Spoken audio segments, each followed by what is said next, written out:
¿Qué tal, amigos? Bienvenidos a nuestro bloque cultural de Chiloé Red Televisión a través de nuestro canal en las diferentes plataformas y, por supuesto, Dalcahue, Achao y Chonchi. Todos sabemos que esencialmente nuestro canal es cultural, pero no abandonamos lo que es la noticia, el deporte y, como les mencionaba, esencialmente la cultura. Hoy comenzamos a vivir un nuevo ciclo en nuestro canal. Vamos a ver varios capítulos en que vamos a mostrar la cultura, el folclore, la gastronomía de Curacó de Vélez. Esta hermosa ciudad, esta hermosa comuna, ¿verdad?, aquí en Curacó de Vélez. Y para ello, bien digo, vamos a tener como anfitrión a un profesor que nos va a contar la historia misma de este Curacó, de este querido Curacó. Y vamos a conocer en los mismos lugares, ¿no es cierto?, donde se han desarrollado diferentes actividades y la historia misma de Curacó de Vélez. Después de esta pausa, conocemos quién nos va a guiar a través del Canal 25, a través de este vehículo de la cultura, por la comuna de Curacó de Vélez. Bienvenidos.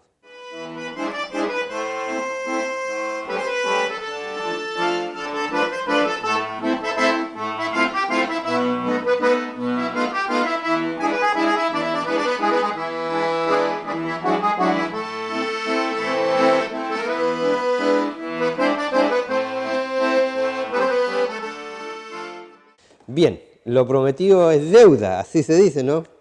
Hoy día vamos a comenzar este ciclo de programas y vamos a dialogar y conversar, como les comentaba en la introducción, con una persona empapada de la cultura, hijo de esta tierra y que tiene mucho, mucho que contarnos y mucho que decirnos, pues, en torno a la cultura. Precisamente se trata de don Francisco. ¿Cómo está, don Francisco? Un gusto, muy buenos días. Estamos empezando temprano nuestra conversación. Así es, señor Ojea. Bien, hemos querido de alguna manera nosotros poder compartir la sabiduría, la historia que tiene usted. Hoy día es esencialmente que las futuras generaciones conozcan qué es lo que ha sido la historia de esta comuna, cómo ha sido, qué es lo que se ha vivido. Hay tantas cosas que contar y sabemos que usted es una pieza importante en estos programas que comenzamos a partir de hoy día. Bienvenido. Mucho por lo de sabiduría, pero la sabiduría siempre es la humildad y lo que podamos contribuir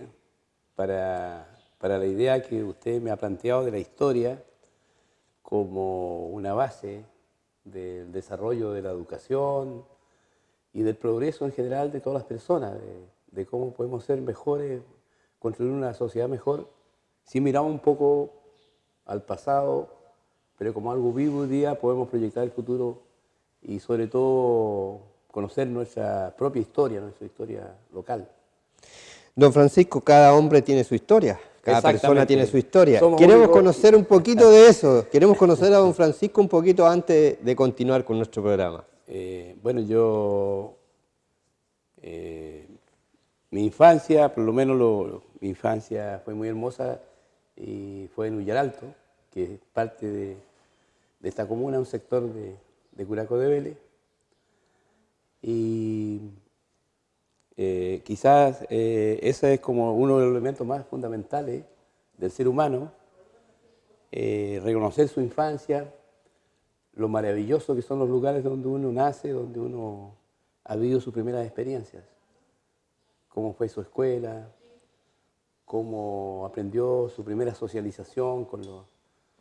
Y yo nací en esta comuna, que es una comuna actualmente, todavía, digámoslo, de gente campesina, que vive de la agricultura familiar, a pesar de que tenemos un alto desarrollo industrial hoy día, de la salmonicultura, la miticultura, pero todavía conservamos una forma de vida, yo diría muy humanitaria, muy comunitaria y muy rural.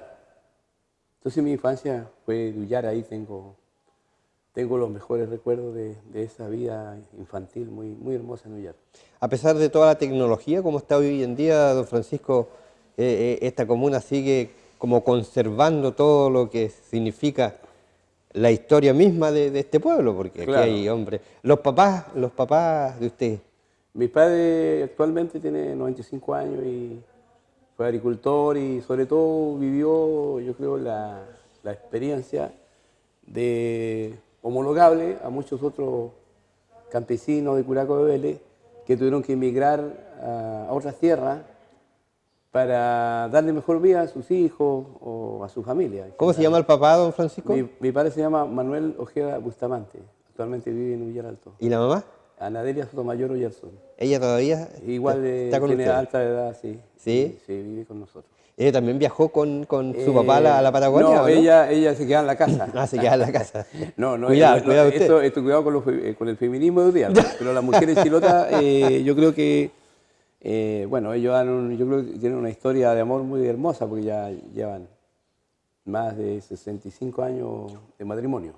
Una buena historia ahí. Bueno, es que realmente la familia de Curaco de Vélez, los esposos iban a la Patagonia y las señoras quedaban con los hijos, trabajando el campo, haciendo todas las actividades que se hacían. Generalmente los viajeros iban en el verano, entonces, o se iban en diciembre, volvían a veces hasta marzo.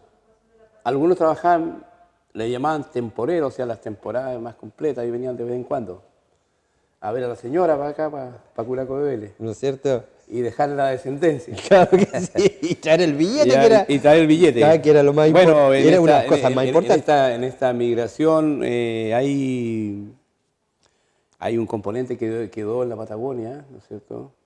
Hoy día sabemos, los investigadores nos han dado datos que la Patagonia tiene un aporte, algunas hablan más de un 60% de su población de origen chilote. Entonces, Chiloé no solo es la historia, digamos, local que trataremos de contar y descubriendo un poco, sino también el aporte que ha hecho a Chile, de los chilotes que incorporaron la Patagonia a Chile. Es un patrimonio que nosotros tenemos que estar orgullosos de que contribuimos con este país a incorporar ese gran territorio de la Patagonia. Y quizás metafóricamente con un aporte que es el sudor, lo más duro de los trabajos de las oleadas de inmigrantes a Magallanes, ¿cierto? El obrero, el trabajador. Posteriormente, cuando hubieron migraciones más, como podrían, entre comillas, decir, intelectuales, que fueron los profesores normalistas, por ejemplo, que fueron igual a educar a la población de la Patagonia. Don Francisco, casado con Silvia usted. Cárdenas. Con Mi Silvia esposa, Cárdenas. sí. ¿Cuántos hijos? Tengo 2 hijos. 2 hijos, ya Sí. profesionales. Sí, son profesionales. ¿Sí? Sí. Bueno, mi esposa es profesora, está jubilada ya. ¿Ya? Está en júbilo. Está descansando, pero tiene que trabajar. Claro que sí. Todavía hace empeño a la vida. Mientras queden energía, uno Sí, tiene que seguir. también porque, El bueno, ser humano sigue. A pesar de que estemos hablando de historia local, casi todos tenemos que seguir trabajando a avanzada edad, porque en Chile hay que reconocer que las jubilaciones no son muy buenas, pero eso es parte de todo nuestro país, ¿cierto? Entonces, mientras se pueda trabajar, igual está bien. Por ahí logré conocer un poquito que usted anduvo en algún minuto por la Patagonia. Esa parte es pero que es eso muy es- interesante. bueno, ¿Cómo fue? Bueno, lo que ¿Qué pasa dio es pie a que usted vaya para allá? Bueno, lo que pasa es que por eso que la historia tiene que ver mucho con nuestra niñez. Yo tenía mis 2 abuelos, tuve ese placer de conocerlos y que como mi padre se iba a la Patagonia, entonces en el verano nos quedamos con los abuelos, teníamos una vida muy, muy unida con ellos y siempre los acompañaba. Y mi abuelo Ojeda, ¿cierto? El parte de mi padre, trabajó 40 años, te fijas así como, esto es como 100 años de soledad, así, ¿Ya? para los Sí. escritores. ¿cierto? Sí. Él, 40 años en la estancia Laguna Blanca. 40 años, una vida de 40 años. Y me hablaba de eso. Y mi abuelo Sotomayor salió a los 14 años, decía que se lo habían llevado a Osorno y contaba una pequeña historia de que El primer trabajo que le dieron ahí en Osorno cuando fue a un campo era sacar murra, porque era, me imagino, un niño, entonces todavía un niño y se quedó dormido y tenía una hojota y que se lo llevó el zorro, me decía. No sé, y su padre que lo había llevado, antes los papás eran muy estrictos, entonces o sea, él lo retó mucho, le dijo que no correspondía, que tenía que ser trabajador, esforzado, y él tuvo un problema con su papá ahí y se fue solo a esa edad. Se embarcó y se fue a la Patagonia también. Trabajó en las Islas Malvinas, trabajó en la Casa de Lobo, trabajó no sé qué cantidad de estancias. Entonces, yo me sabía de memoria, era como leer una novela, la historia de mis abuelos. Entonces, Pero no la entonces, escribió ¿qué usted. pasó? Sí, por ahí tengo ya. varias cosas escritas sobre Qué eso. bueno. Pero lo que pasa es que quizás me estoy No, contando mucho la historia de la abuela, pero lo no. que dice que eso, te imaginas cómo no me iba a motivar a mí Y las raíces. como joven, como quizás como niño en ese tiempo. Yo lo único que quería era irme a la Patagonia. Conocer, Claro, como saber todo. qué es lo que era. Además, la gente que iba a la Patagonia cuando volvía venía muy bien vestido, entonces yo decía, allá está como la tierra prometida, ¿te fijas? Y bueno, mis padres, yo estudié hasta cuarto básico en la escuela de Ullar porque no había más cursos Ya, en aquellos años. ya. Estamos hablando ya más de 50 años atrás. Y entonces, después estuve en la escuela, lo que es hoy día el Liceo Orfeo Barriga de Curaco de Vélez, ya que estamos contando la Ya, historia sí, local, ¿cierto? sí, Antes por no se supuesto. llamaba Liceo Orfeo Barriga, se llamaba Escuela número 3 de Curaco de Vélez. Y bueno, de ahí terminé octavo año acá en esta escuela y me fui a estudiar, me mandaron mis padres al seminario de Ancú, no para que sea curita, sino para estudiar la enseñanza media. La enseñanza media. Ya. Y también se estudiaba para curita en aquellos años. El que quería seguir. El que quería seguir. Claro. Y ahí, estando en primero medio, teniendo 16 años, por ahí, ¿sí? Me picó el bichito ya totalmente y le pedí a mi papá que por favor me llevara a la Patagonia a trabajar con él. Ya. Y allá en el seminario había el rector, Audelio Borges, que fue el fundador del Museo de Ancú. Hablando de historia, uno también ama la historia por sus profesores. Supuesto, claro. Por ese profesor también le debo este amor por la historia local sobre todo. Y yo le conté que tenía ganas de ir a la Patagonia al rector del seminario de Ancú. Y me revisó las notas. No es por vanagloriarme, pero siempre fue buen alumno y él me dijo, yo te voy a conseguir que tus profesores te tomen los exámenes a fines de noviembre y te autorice para que te puedas ir con tu papá a la Patagonia. ¿Qué tal? Y eso fue, bueno, esto ya... Un premio para pero usted en para mí aquella ha sido época. lo más maravilloso Claro. de ir con mis compañeros de la comparsa de Esquila, que el encargado de la comparsa es Armando Águila, que ya falleció de Castro, que es de la familia Águila de Castro también, que son bien conocidos, ¿cierto?, en Chiloé. Fuimos a la Patagonia. Entonces, es maravilloso porque es como un sueño. Yo creo que todos los chilotes tienen ese sueño de tener una visión de futuro que tú quieres vivir mejor. Yo creo que el inmigrante, hoy día estamos llenos hoy día No, de mucho. de migraciones e inmigraciones. Correcto. Entonces, el sueño de los chilotes porque a pesar de todo lo que tenemos aquí, que hoy día hemos valorado más probablemente, en aquellos años había mucha escasez, y lo es, si analizamos la historia ya más científica, digámoslo así, Chiloé en su historia tiene un abandono muy grande. Después de que en 1826 pasamos a incorporarnos al territorio nacional, hay evidencias que no es el caso ahora comentarlas, porque estamos comentando algo más personal, ¿cierto? Pero hay muchas evidencias de abandono y Chiloé estuvo muy abandonado, aislado. Y eso le ayudó a tener una cultura muy especial, pero también en el terreno humano fue el origen de estas migraciones, de buscar otras formas. Ese viaje, que es un tema personal, ha marcado toda mi vida. En un momento de cuando uno es casi adolescente, de trabajar con gente y de reconocer cuánto ellos tenían que esforzarse en la Patagonia para ganarse su luquita, ¿no? Claro. Para volver después, guardar esa platita y venir a construir sus casas, mejorar sus campos y darle una dignidad, digamos, una mejor vida a sus hijos, a sus descendientes. ¿Usted después de este viaje volvió a estudiar? Sí, pues, ya volví a estudiar. Bueno, en algún momento, estando en la Patagonia, estuvimos casi 2 meses trabajando en la comparsa de Esquila por diferentes estancias, esquilando ovejas, ¿cierto? Y nosotros hacíamos trabajos que no eran de esquilador, porque es una especialidad dentro de las faenas típicas de Magallanes. El esquilador tiene unas ciertas habilidades y tiene que tener muy buen estado físico, ¿sí? Nosotros éramos los jóvenes, digamos, y nos daban trabajo complementario. Yo era vellonero. Ya. Claro, o sea, cuando esquilaban la oveja, uno saca el vellón y va a una mesa y lo estira ya, y ahí lo clasifican.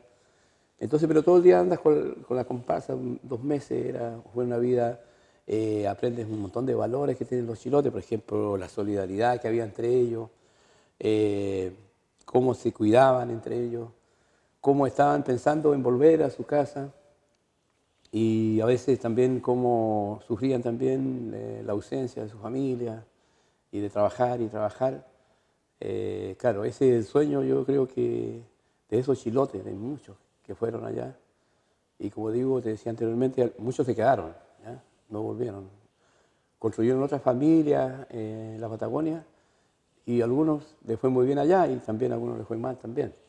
Claro. Pero esa es nuestra historia, nuestra historia. Y trajeron muchos elementos de la cultura también, de la zona, de la estancia, o de los que trabajaban también en zonas más urbanas, que es nuestra cultura actual.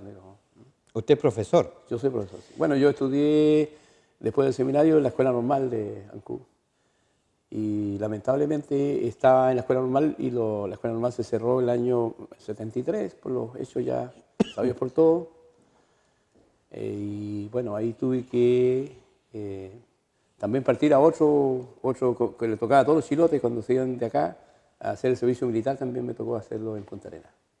Ahí. Y también ahí, bueno, es parte también de nuestra cultura chilota que antes se iban a otras tierras a servicio militar y algunos ya no volvían. Bueno, yo volví, sí, y estudié a la universidad posteriormente y ser profesor.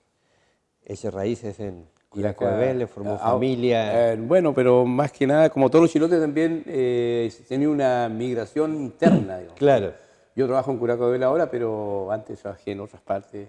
claro. Trabajé casi 35 años, de alguna manera demoré para venir a trabajar en mi propia tierra. 35 años trabajé en la comuna de Chaitén, en el Ministerio de Educación, hice clases en la universidad, hice muchas otras cosas, digamos, de educación. Y ahora estoy en esta tierra para, si Dios quiere, dejar los huesos acá. Qué interesante lo que dice usted. Si volviera en el tiempo, ¿volvería a hacer lo mismo? Sí. ¿Sí? Sí. Le encanta. O sea, no, volvería en el sentido de que uno no puede renunciar a reconocer su propia historia, su contexto, ¿ya? Pero sí que tenemos que tener ciertos ideales, y yo eso es lo que he tenido siempre, que son los ideales que me ha dado mucha satisfacción, ideales que tienen que ver con la pedagogía fundamentalmente, por ejemplo, con hacer clases a aquellos que van a ser profesores, que tuve en alguna época. Es muy interesante influir en otras personas para que realmente sean buenos docentes. A mí me ha dado mucha... Eso tú no trabajas porque te pagan un sueldo, digamos, sino que trabajas porque tú ves que puedes ayudar a otro ser humano a tener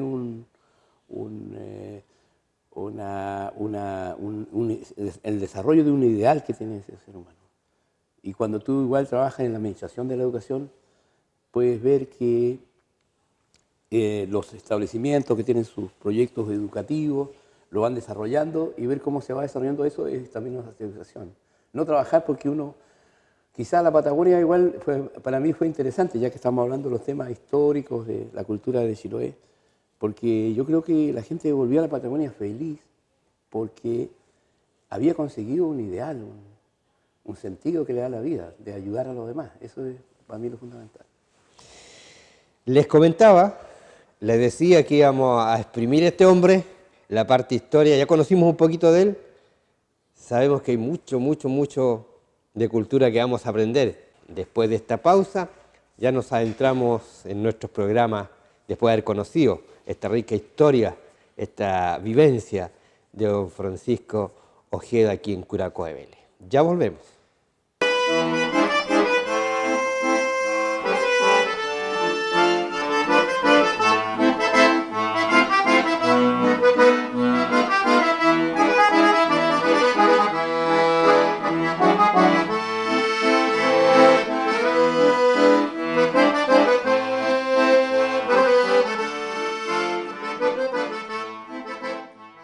Bien, continuamos con nuestro encuentro, bien digo, cultural, conociendo precisamente con don Francisco Ojeda la historia de este querido Curaco y muchas cosas más que vamos a ver y que van a quedar, valga la redundancia, conociendo la historia, pero también estos momentos van a quedar y van a ir siendo historia, don Francisco.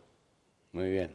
Bueno, la historia es continuidad y cambio. Ese. Continuidad y cambio. Así que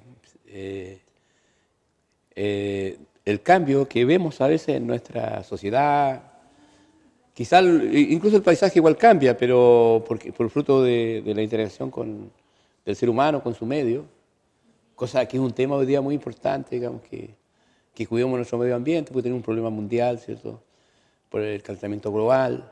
Entonces tenemos todos responsables de esta tierra, pero nosotros tenemos que ser responsables de nuestro territorio, de este trozo que nos tocó por alguna razón haber nacido aquí o vivir aquí.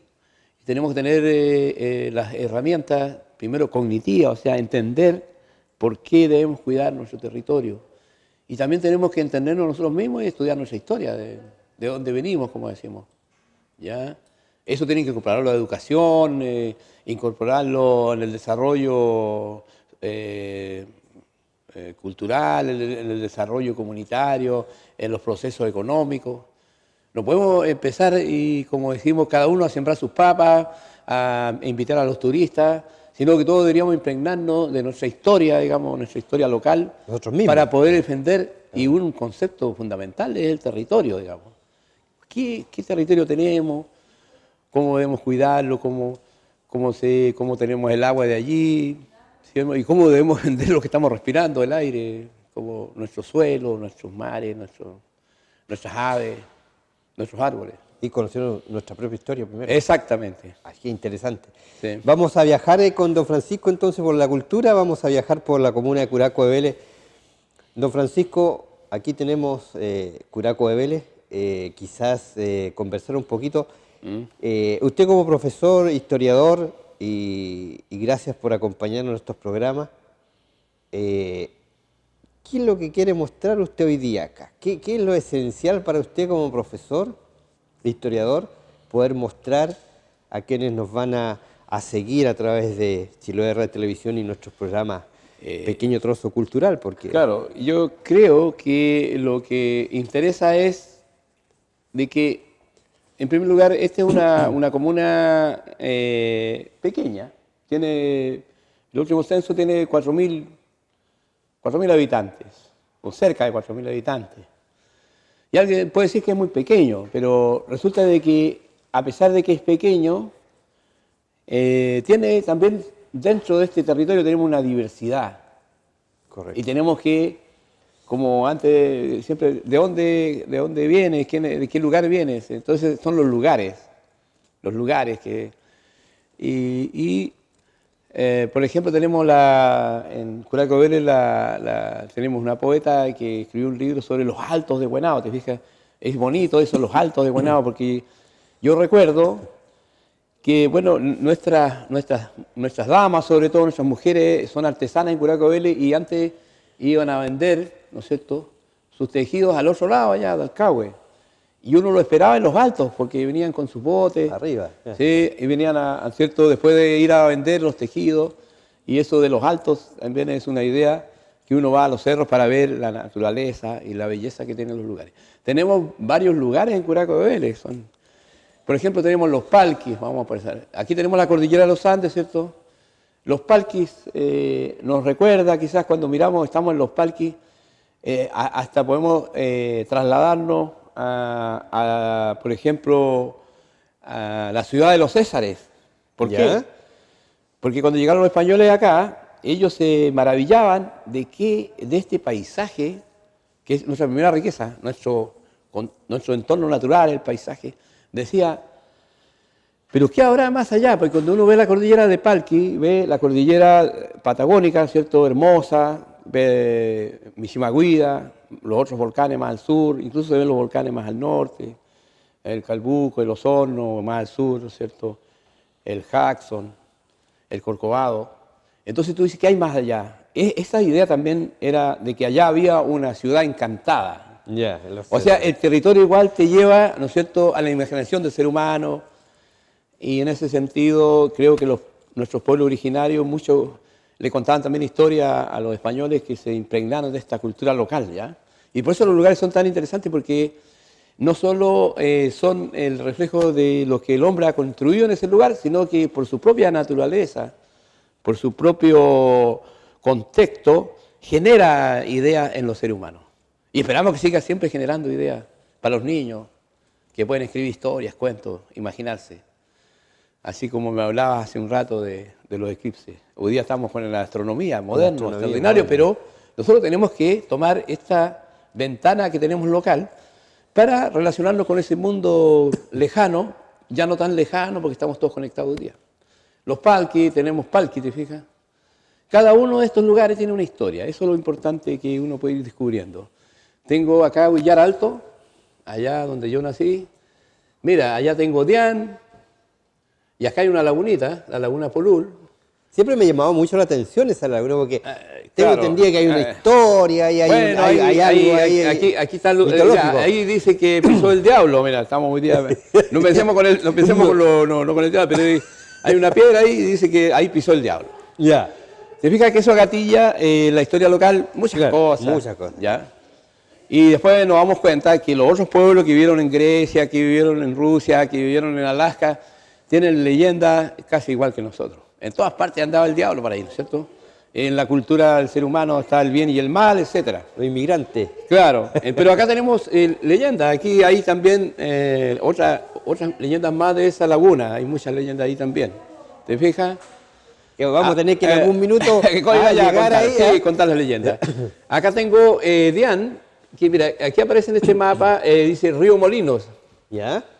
Podríamos contar mucho de esto, porque este río, que se mantiene, ¿cierto?, que es uno de los ríos más importantes de Curacao de Vélez, con el otro río que está acá, que es el río Vélez, en ese río existieron, según datos que tenemos, en algún momento funcionaban más de 15 molinos en ese río. ¿Te fijas? Qué maravilla que los molinos estén funcionando, ¿cierto? Y cómo era la vida en antaño.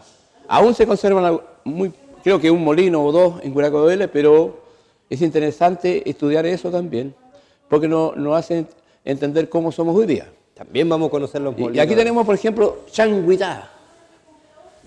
Changuitá, por poner un ejemplo nomás ahora muy global, es el lugar donde nace nuestro máximo héroe curacano, Galvarino Riveros. Según los historiadores, nace ahí. Ahí vivió su familia, al menos. Y también hay un destacado curacano que nace aquí en este lugar, Sergio Mancilla Torres, escritor, que hay que destacarlo porque es un gran escritor, un profesor muy destacado. Bueno, aquí tenemos el centro cívico, que es Curacao Vélez. Cuna de héroes. No sé por qué llamaremos, podemos contar por qué se dice Cuna de héroes. Y acá, si nos vamos por el camino, este camino, bueno, nace acá en el pasaje. Pasaje, ¿te fijas? Es para pasar ahí. Pues. ¿Sí? ¿Cómo se pasaba ahí? Ahora ya tenemos ganas que hagan un puente ahí porque ya estamos en otra continuidad de cambio. Ya, tenemos que construir, este camino se construyó entre la década del 50-60 o antes, que ya estaba terminado. Lo hizo el Estado y la gente misma con sus bueyes lo contrataban y no había retro, seguramente, solamente pala, y así construyeron este camino que unió, ¿cierto?, el pasaje con Curacao de Vélez, pero también con Achao, ¿ya? Y de ahí ya he hablado de varios lugares. Aquí está Tolkien, que está en medio de la comuna. Y acá está Xúyek, acá, que es una bahía muy interesante, sobre todo porque es una reserva de aves, ¿eh? Y también está Curaco, que tiene reserva de aves. Y acá también tenemos, ¿cierto?, unos conchales que lo estamos compartiendo con los vecinos de Achao, ¿cierto? Unos conchales que son muy interesantes en arqueología. Que vamos a tener que Y conocer la igual. planchada, Claro. porque es un nombre que podemos... Y Huenao, que está acá. Esta punta es Huenao. Huenao ya nosotros sabemos que es un sitio muy importante en la historia de Chiloé porque lamentablemente, por algo muy triste, Huenao es el lugar donde hay mayor cantidad de indígenas que fallecieron, digamos, por el levantamiento indígena de 1712 y ni siquiera sabemos dónde estarán los restos de estos indígenas y por qué se produjo este levantamiento contra los encomenderos de aquella época. Y entonces, todo esto, lo que quiero decir de manera muy introductiva y muy descriptiva y muy global, cada lugar tiene una historia muy rica, ¿ya? Muy rica. Y eso, como los lugares no están en la historia de Chile, no le podemos buscar un libro a los niños y decirle, mira. Entonces, ¿a qué lo invitamos? Lo invitamos a que, sobre todo las escuelas que son el centro cultural, porque pueden haber otras instituciones también, ¿cierto? O pueden haber, por ejemplo, como Carlos Oyarzún, que está fallecido, que vivió acá en Curaco, Sí, un hombre muy... es de los pocos que ha escrito una historia sobre Curaco. Sí, sí. Entonces él dejó un legado y escribió la historia de su lugar. Eso es lo que podríamos invitar, ¿cierto? De que las escuelas o otras personas, instituciones, porque la historia oral es muy interesante, pero la historia oral igual se va reconstruyendo, igual es rica en el sentido que uno le va poniendo de su cosecha. Claro, pero Claro, va cambiando, pero, de alguna manera. nosotros necesitamos la también esencia. que haya una historia con un grado, como dice el doctor Maturana, somos seres subjetivos. Sí, somos seres subjetivos. Pero dice, hay que tener una subjetividad entre paréntesis, y esa es la objetividad, que en un momento hay que tener un acuerdo, ¿no es cierto? Y entonces, el contar la historia de estos lugares es como un acuerdo de un momento, es como una foto que nos muestra qué fue lo que sucedió, y porque como es oral, se van perdiendo. Claro. Hay algún anciano que lo recuerda, cómo fue la historia de este lugar. Sería interesante que tuviéramos de cada uno de sus lugares una historia, ¿ya? A veces cuando vamos a un lugar nos encontramos que vamos a una iglesia, por ejemplo, y vemos los antecedentes que hay ahí y ahí podemos saber. Bueno, eso es lo que pasó con la historia de Chiloé en general, que los que hoy día han escrito sobre la historia de Chiloé han usado mucho la estrategia que usaron los jesuitas, ¿cierto?, que desarrollaron la misión circular, y ellos entraban por acá, por ejemplo, por Huenao, ¿no es cierto?, y después llegaban a Curaco, y, ¿no es cierto?, estaban algunos días acá, visitaban la iglesia, levantaban como un inventario de ese lugar, decían cuántas personas se bautizaban, a veces hacían descripciones de qué es lo que había sucedido en el año, durante el año, y después iban a otro lugar, y allá hacían lo mismo. Esos son uno de los elementos objetivos que hemos tenido para saber algo de los lugares, remontándonos en un tiempo, no sé, de 300, 400 años, ¿ya? Don Francisco, disculpe, me llama mucho la atención, siendo esta isla de Quinchao, dos comunas en la isla. ¿Cuándo se produce esto? ¿Hay algo de historia de esto? ¿Cuándo se produce? Porque bueno, aquí, como contexto, como lugar es muy pequeño. Claro, pero claro. importante. Claro, porque tenemos, por ejemplo, dos comunas si hablamos de la isla de Chiloé, ¿cierto? Perdón, de la provincia de Chiloé, tenemos algunas comunas pequeñas, ¿sabes? Puqueldón y claro. Curaco son como homologables, pero Puqueldón es una isla completa, ¿ya? Claro. Y acá nosotros somos la isla de Quinchao, ¿cierto? Que nosotros tenemos un pedazo de la isla de Quinchao, compartimos la isla con nuestros amigos de Chao. Algunos viven en los dos lugares. Claro. Bueno, hay una hipótesis, porque yo no puedo afirmar No, algo. claro, Hay no, una claro, hipótesis, no, claro, porque hay una hipótesis que le he escuchado a varias personas que de alguna manera participaron en el proceso de regionalización de los años 80, me parece.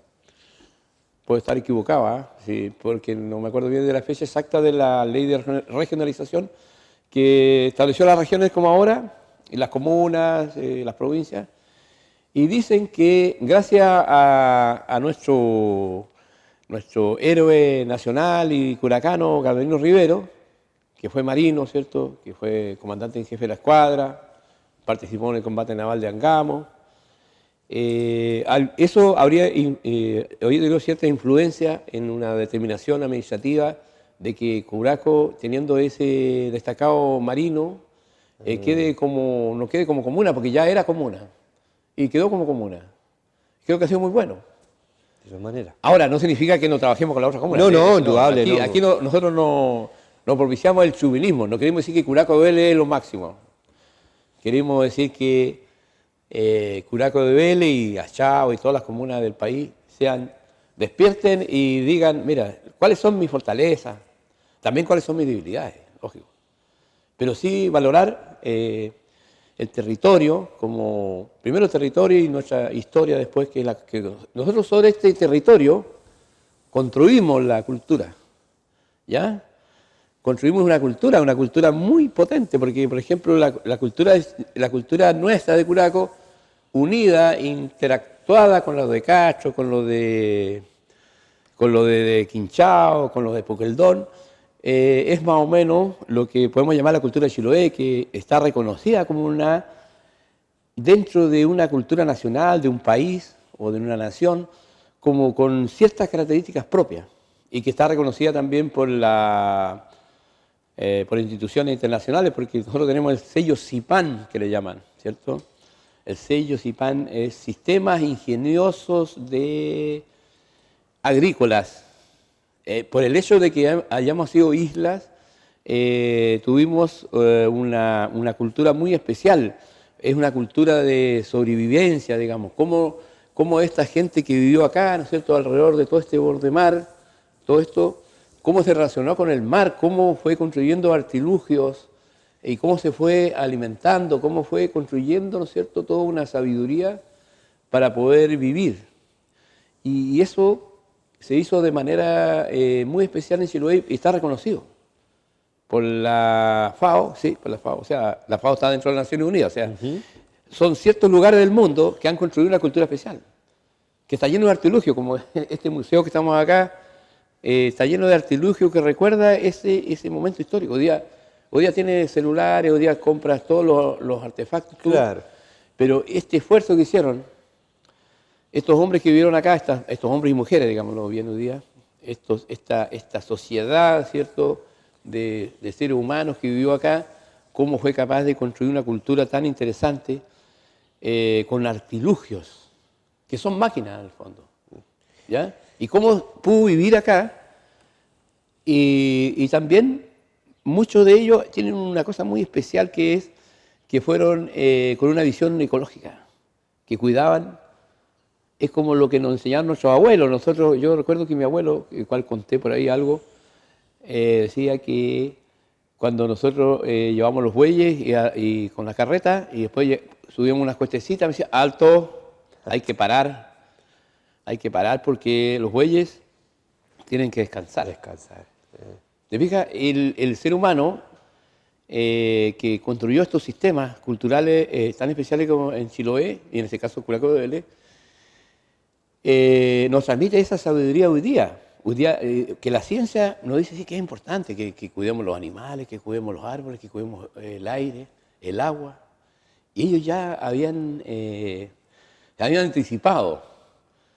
El sello CIPAN no está muy estudiado, pero yo creo que lo toman como económico, como que los productos nuestros tienen ese sello. Un sello, claro. Porque acá se conservaron, no se vincularon con otros. Pero yo creo que el sello CIPAN tiene un valor mucho más grande que el valor de la cultura. De la cultura, en este caso, es una cultura campesina. ¿ya? Es una cultura que también tiene su ancestro en lo más antiguo de la civilización, que son los seres humanos recolectores, ¿no es cierto? Los seres humanos los primeros que descubrieron la agricultura y los chilotes nosotros en un momento salimos de estos territorios porque no nos daba el ancho, digámoslo así, para vivir y entonces también trajimos De otros lugares.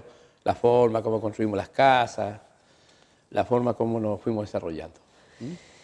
Es la cultura en Chiloé Red TV 25, a través de sus plataformas también y desde Curaco hoy día al mundo, por supuesto, con toda la tecnología que a veces hemos tocado ese punto, pero esencialmente la cultura es lo que queremos rescatar. De esta pausa que vamos a tener, ya volvemos a nuestro último bloque viviendo la cultura aquí junto a don Francisco Ojeda.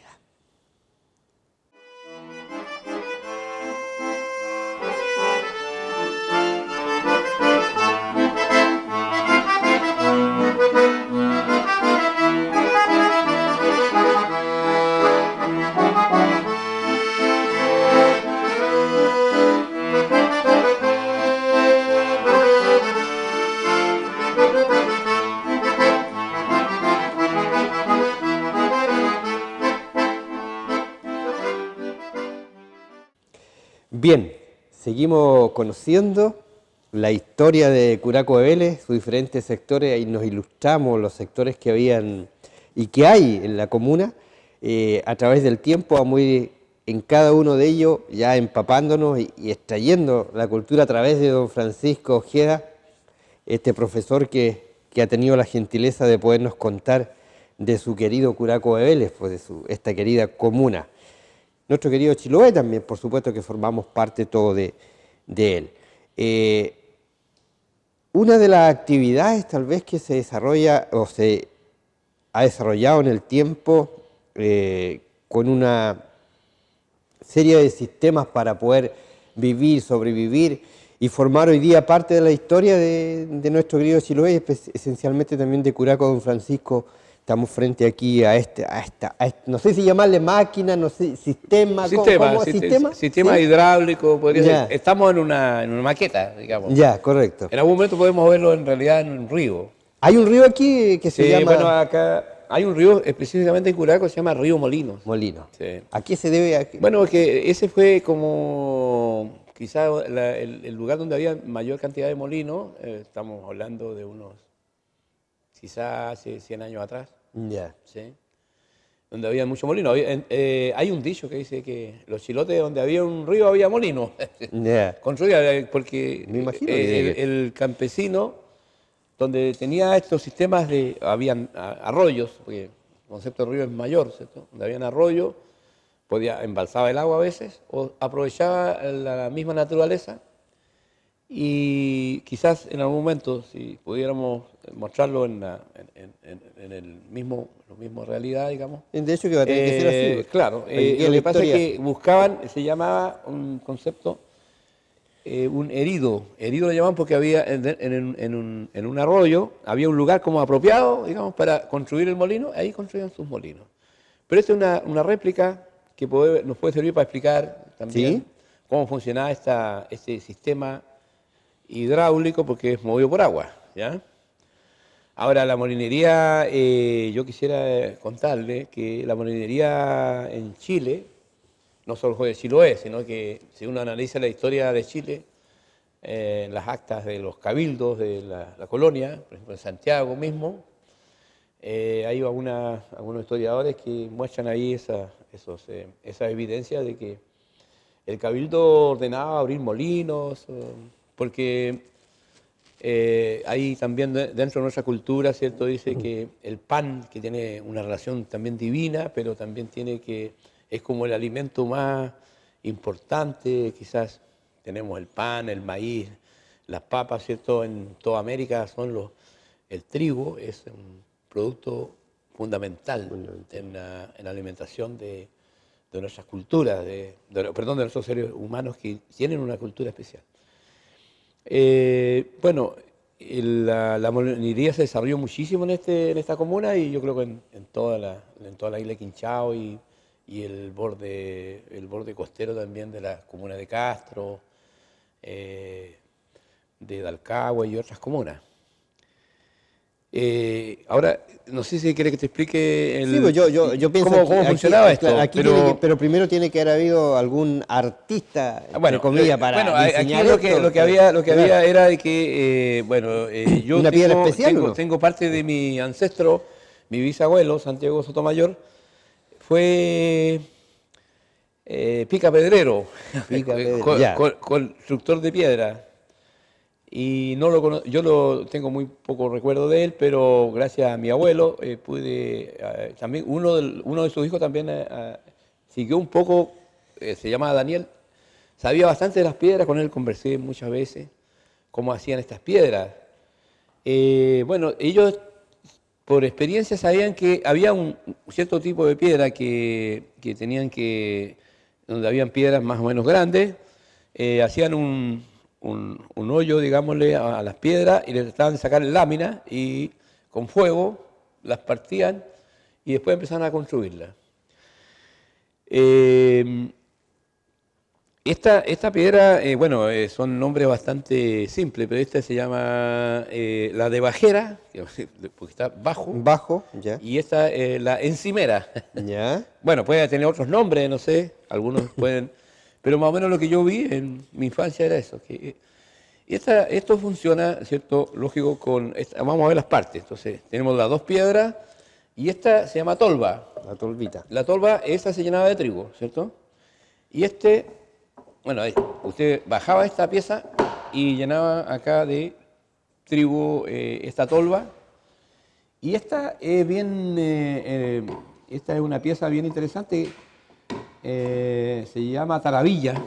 Ya. Sí, voy a ir al otro lado. Ahí. Ya, sí. Porque hay muchos dichos con esto, ¿eh? Taravilla, no sé, pero entonces cuando él empieza a moverse, el agua está allá, empieza a mover esta pieza que está aquí, esta, que es el roderno, ¿eh? Lo empieza a mover, Sí. empieza a mover, a dar vueltas, y esta está fija, y esta empieza a moverse, ¿cierto? Y ahí entonces esta le abren acá, y esta cumple la función de que al estar en contacto con la piedra, produce esto. Ah. Y entonces mueve un poco, hace que Como mueva un poco golpeando. esto y va cayendo el trigo de a poco y se va moliendo. ¿Ya? Bueno, yo creo que yo podría hacer como lengua de taravilla, porque había un dicho antes de que cuando uno hablaba mucho le decía, oye, esta persona es lengua de taravilla, no deja hablar. No No deja deja. hablar. Entonces, hay un dicho chilote que, oye, parece lengua de taravilla. En este momento sería lengua de taravilla, porque estoy hablando mucho ya casi. Pero esa era la taravilla, ¿ya? Bueno, aquí es una réplica, por lo tanto las tolvas eran mucho más grandes. Claro, ¿ya? claro. Y bueno, una vez que se sacaba la harina acá y se llenaba en sacos. Y después se pagaba, todavía existe en las empresas hoy día la máquila o maquila. Uno dejaba una parte de esa harina al dueño del molino. Pero el molino es maravilloso, ¿cierto? Yo creo que el molino, no solamente en Chiloé, ha iluminado a los poetas, porque ir a molino era, quizás, el recuerdo es lo que produce la historia. Yo recuerdo cuando la primera vez que fui a un molino, ¿no es cierto? Justamente en el sector de Dián, para mí igual es un recuerdo muy hermoso de levantarse muy temprano con unas tías y de haber ido a buscar los caballos para poder echar los caballos el trigo, o sea, ensillar el caballo, poner los sacos de trigo ahí, y si uno le daba permiso, si no tiene que llevar el caballo, digamos, tirando, sino subirse sobre el caballo y bajar en un sector, digamos, que es bastante abrupto, ir al río y llegar muy temprano para empezar a moler el trigo, y uno jugar en el río. Y había una cosa que es muy interesante en los molinos de Curaco de Vélez, la casa de los molinos, ¿cierto? Los molinos tenían unas casas que eran rústicas, ¿Ya? pero había la posibilidad que, por eso a los niños les gustaba ir a los molinos con los padres, porque estaba permitido que en las paredes del molino uno podía rayar. O sea, tomar carbones, porque también había un fogón dentro del molino. ¿Ya? Entonces uno pescaba carboncitos y uno podía hacer dibujos y podía hacer cualquier dibujo que tú quisieras. Estamos hablando de niños que tienen 6, 7 años. Claro, Entonces, pequeños. no había muchos medios quizás en la familia para que te compren hoy día. Los niños tienen de todo tipo, tienen De lápices, todo, de todo, tienen de sobra. pizarra. Entonces, pero antes no había tantos recursos. Entonces, cuando uno iba al molino, podía rayar en el molino, hacer dibujos. Y eso es una de las cosas que más recuerdo de haber hecho dibujos en los molinos. Después con algunos amigos hicimos un trabajo sobre historia de molinos nosotros en la comunidad de Curacao, que en algún momento podemos conversar más específico del tema de los molinos. No, y vamos a tener que visitar Bueno, algún molino Sí, para mostrar saber, cómo es. claro, cómo es los molinos. Una de las cosas que uno veía, por ejemplo, era que en los molinos dejaba escrito alguna cosa o hacía dibujo, pero no había grosería. Eso es una de las cosas que nos impresionó muchísimo. No había nadie que escribía así como uno va a un baño hoy día. Uy, terrible. Y terrible lo que se escribe ahí. Claro, no, terrible. Entonces yo creo que nuestra cultura tiene bases, nuestra cultura de Chiloé tiene bases muy interesantes también de aspectos éticos, de aspectos morales, sobre todo el respeto. ¿Ya? Aunque no tenga que ver con molinos, yo recuerdo antes, cuando mi abuelo me llevaba a las fiestas de Cabildo en Ullar, y aparecía un ancianito que sacaba, a veces hasta una ancianita o una joven, a bailar, y los músicos tocaban esas cuecas típicas de antes. Entonces todos los demás jóvenes se sentaban, porque en ese momento estaba bailando un anciano. Mire, Entonces increíble. yo Un creo que respeto ahí, aparte de la... claro, lo mismo cuando íbamos al molino, por eso es que la cultura no tiene que ver con los aspectos solo materiales de estas máquinas, o podamos hablar de estos sistemas o artilugios, sino que uno tiene que estudiar lo que está alrededor, qué había alrededor de esta forma de trabajo porque esto tenía que ver con la satisfacción de Chiloé, la harina no venía de otras partes, la gente sembraba, todos sembraban trigo y habían inventado estos sistemas para moler su grano, ¿ya? Para moler su trigo. Pero eso, la actividad económica en el ser humano no solo producen un beneficio, un costo-beneficio, no tienen un beneficio económico solamente, tiene que ver con cómo tú te relacionas con los demás. Y ahí entonces están las formas de desarrollo, digamos, ético también. Yo creo que la cultura chilote tiene una ética muy interesante, como podemos tener defectos también, Por supuesto. pero hay una parte ética que era en esos molinos que nosotros observamos que era muy interesante. Los molinos, para los creyentes, los molinos eran todos bautizados. ¿Ya? ¿Ya? Y uno lo detectaba porque cuando había un molino, los que estaban bautizados a veces le esculpían aquí una cruz. Y entonces, porque decían que el pan era sagrado, eso lo recuerdo. Y yo recuerdo todavía un bautizo molino que hubo en Ullar. Y bueno, fue un molino que se hizo nuevo. Y entonces el dueño lo bautizó y buscó a todos los que, porque los molinos tampoco se hacían, un día tú podrías mandar a hacer un molino que te lo haga una empresa, no existía eso.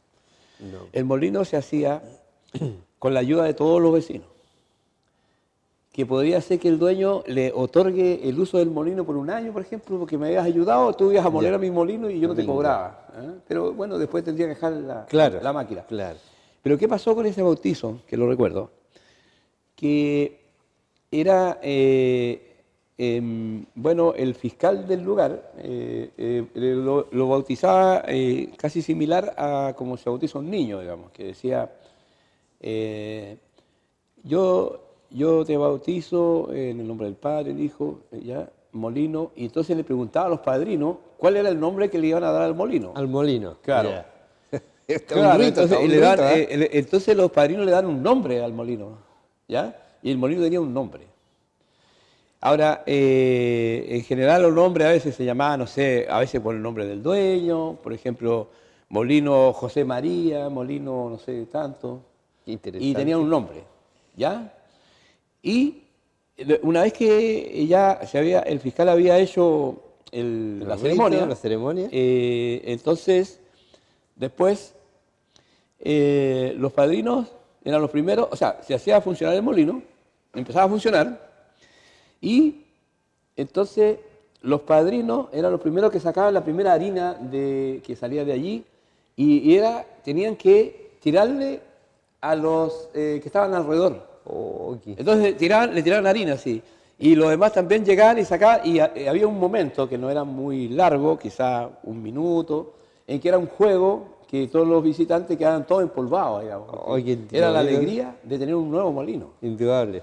Indudablemente que el dueño del molino había reservado alguna ovejita, ¿no es cierto? Los que Claro, tenían más recursos, claro. quizás una vaquilla, y después se pasaba a la casa del dueño del molino para poder disfrutar de un rico, no sé, cena o almuerzo según la hora que se haya bautizado el molino. Era una fiesta, pues, en el Una fondo se fiesta, una fiesta. transformaba en una Entonces, fiesta.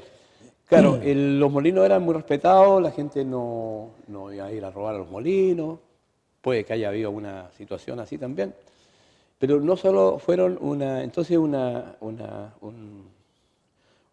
hablemos de un artilugio, una máquina que sirvió para satisfacer esas necesidades de molienda del grano, del trigo, sino, como te digo, alrededor de él hubieron muchos elementos de la cultura que se fueron ceremonias y también tuvieron también mucha influencia estos molinos en Curaco Vélez con el poblamiento. ¿Por qué? Porque resulta de que a veces habían personas habían islas menores, islas más chicas, del archipiélago, ¿cierto? De otras islas, que en sus islas, como no habían ríos o arroyos de mucho caudal, y también sembraban trigo, estamos hablando de Lilín, de Quenac, todas las islas que están, sobre todo la comuna hoy día de Quinchao y también de Kemchi, venían al canal de Alcagüe y a Dián especialmente, a moler a veces por semanas, ¿ya? Y muchas familias que hay actualmente en Curaco Vélez, a veces, bueno, estar una semana en un lugar significaba que tú tendrías que salir a visitar a la gente que vivía cerca del molino, y venía gente joven, y hay casos en que una vez uno que vino de Chauque se llevó a una niña de Dián, lo llevó a Chauque. ¿Qué hubo? Se conocieron ahí, se enamoraron y se fueron. Y se fueron. Y se fueron a Chauque. ¿Ya? Bueno, uno de ellos es un destacado profesor, por eso lo digo, sé la historia de él, que está viviendo Qué en San bueno. Javier.